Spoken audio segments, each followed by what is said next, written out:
कर्मचारियों से, पूछिए इनसे इनके पेंशन का क्या हुआ, कहाँ गया वो पुराना पेंशन। 1 रुपया प्रति एकड़ पे अडानी को दी जा रही है। अरे 1 रुपया प्रति एकड़ पे, आप सोचो अगर आपको 1 रुपया प्रति एकड़ पे जमीन मिल जाती तो आप क्या नहीं कर सकते थे। यहाँ आकर हर चुनाव में आपसे कहते हैं कितने पैसे दूं, 50 करोड़ दूं, 75 करोड़ दूं। मैं तो कहती हूँ कि भैया मत दो, अब छोड़ दो। चुनाव से पहले 10,000 रुपए निकालना शुरू, ताकि वोट मिलेगा। अरे 20 सालों से क्यों नहीं दिए? वो 50 करोड़ अगर देते तो ये चीनी का मिल चल जाता। तो आप घर बुलाते मोदी जी को, चाय पिलाते मोदी जी को, बड़ी बड़ी बातें करते हैं मंच पर आकर, लेकिन दिखाने को क्या है?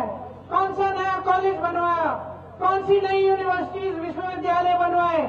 ऊपर से नौजवान को शिक्षित करने के लिए आप सब कमर तोड़ते हैं, संघर्ष करते हैं, कर्ज लेते हैं, क्योंकि मैं जानती हूं कि आप में से एक ऐसा नहीं है जो ये नहीं चाहता कि अपना बच्चा अपने से ज्यादा तरक्की करे।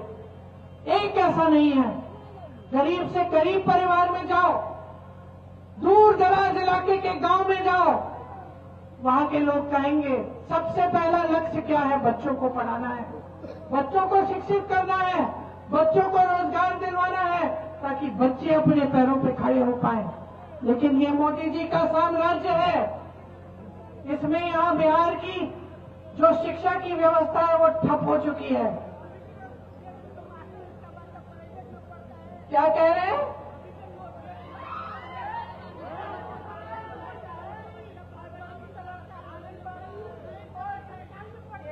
सुन लीजिए क्या कह रहे हैं, सुन लीजिए क्या कह रहे हैं। किस तरह की व्यवस्था हो गई है बिहार की शिक्षा की।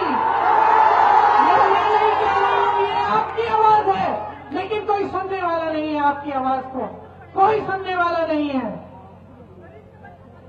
एक समय था जब सरकारी रोजगार के लिए लोग तड़पते थे, लोग तड़पते थे कि किसी न किसी तरह सरकारी नौकरी लग जाए, जीवन भर हम सुरक्षित रहेंगे, हमारा आराम हो जाएगा।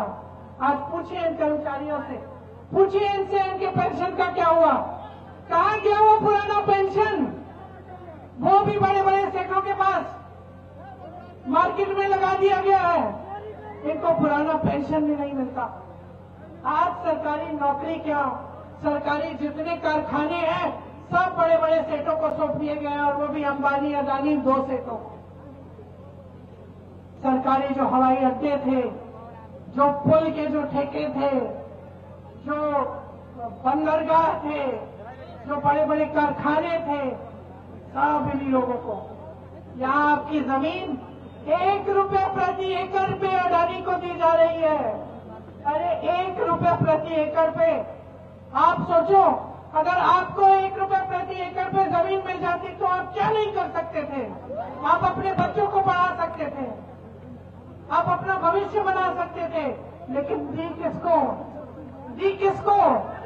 एक ऐसे उद्योगपति को जिसके पास वैसे ही हजारों करोड़ है, जिसको जमीन की जरूरत भी नहीं है। ये है मोदी जी का साम्राज्य कि आपके चलने के लिए रास्ता नहीं है, कह रहा है नौजवान। गांव में चलने के लिए रास्ता नहीं है। 20 सालों से इन्होंने सरकार चलाई है, आज आपसे वोट मांगते हैं। आज आपको बहनों आपको 10,000 रुपए भेजते हैं ताकि आपके वोट उनको मिल जाए, और आपकी सड़क 20 सालों से नहीं बनाई, आपकी पाठशाला बनाई नहीं, आपकी चीनी की मिल से चाय पिएंगे, मीठी मीठी चाय पीने आएंगे। कितने साल गुजर गए, चीनी मिल ठप का ठप पड़ा हुआ है, बंद का बंद पड़ा हुआ है। ये है हालत आपकी। ये है मोदी जी का साम्राज्य कि बिहार में अपना मुख्यमंत्री है आपका, लेकिन उसकी भी सुनवाई नहीं है। नीतीश कुमार जी की आज कोई सुनवाई नहीं है। मोदी जी बड़े चिंतित हो रहे थे कि अरे कांग्रेस पार्टी के पोस्टर देखो, इसमें तो तेजस्वी जी को बौना बना रखा है, या तेजस्वी जी के पोस्टर देखो, इसमें राहुल गांधी को बौना बना रखा है। बहुत चिंता है इनको भाई राहुल गांधी जी के भविष्य की। तेजस्वी जी के भविष्य की आपकी चिंता नहीं है। कमाल है, देश के प्रधानमंत्री हैं, देश के मुख्यमंत्री को तो मंच पे लाते नहीं है अपने साथ, दूसरी पार्टियों के पोस्टर को देखने में समय व्यर्थ कर रहे हैं। अपना समय उनको किस चीज में डालना चाहिए था, किस चीज में? यहां बिहार में देश के सबसे ज्यादा नौजवान हैं, सबसे ज्यादा नौजवान इस प्रदेश में, सबसे संघर्षशील नौजवान इस प्रदेश में। कन्याकुमारी से लेकर कश्मीर तक जहां जहां जाओ, जहां मजदूर दिखेंगे, जहां कोई काम करता हुआ दिखेगा, पूछोगे कि भाई कहां के हो, बोलेगा मैं बिहार का हूं। और मोदी जी आपको रोजगार देने के बजाय दूसरी पार्टियों की पोस्टर पे टिप्पणी कर रहे हैं। और यहां आकर हर चुनाव में आपसे कहते हैं कितने पैसे दूं, 50 करोड़ दूं, 75 करोड़ दूं। मैं तो कहती हूं कि भैया मत दो, अब छोड़ दो, झूठी बातें मत बोलो, ये सब मत कहो, हमें सुनना नहीं है किसी को, सब थक गए हैं। हर चुनाव में आप कहते हैं ये दूंगा वो दूंगा, कुछ देते ही नहीं है। चुनाव से पहले 10,000 रुपए निकालना शुरू ताकि वोट मिलेगा। अरे 20 सालों से क्यों नहीं दिए? 20 सालों से इन्होंने वो 50 करोड़, 75 करोड़, 100 करोड़ क्यों नहीं दिए? वो 50 करोड़ अगर देते तो ये चीनी का मिल चल जाता। तो आप घर बुलाते मोदी जी को, चाय पिलाते मोदी जी को। सिर्फ चुनाव के समय, सिर्फ चुनाव के समय आपकी बात होती है, बाकी 5 सालों में अडानी की बात होती है, अंबानी की बात होती है। यहाँ मेरी बहनें बैठी है, खड़ी हैं यहाँ। सबसे बड़ा संघर्ष आपका है, सबसे ज्यादा संघर्ष आप करती हो। ये नौजवान लड़कियां जो यहाँ खड़ी है, पढ़ने के लिए भी तुमने संघर्ष किया होगा, कल रोजगार चाहिए होगा, संघर्ष करोगी।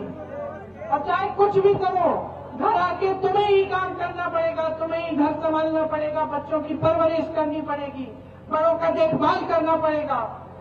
सब खाना खाएंगे, अंत में तुम खाओगी, सब सो जाएंगे, अंत में तुम सोगी, सब काम करके थक के आके लेट जाएंगे, तुम लेटोगी नहीं। और तुम्हारे लिए क्या है? चुनाव के समय घूस, यही है।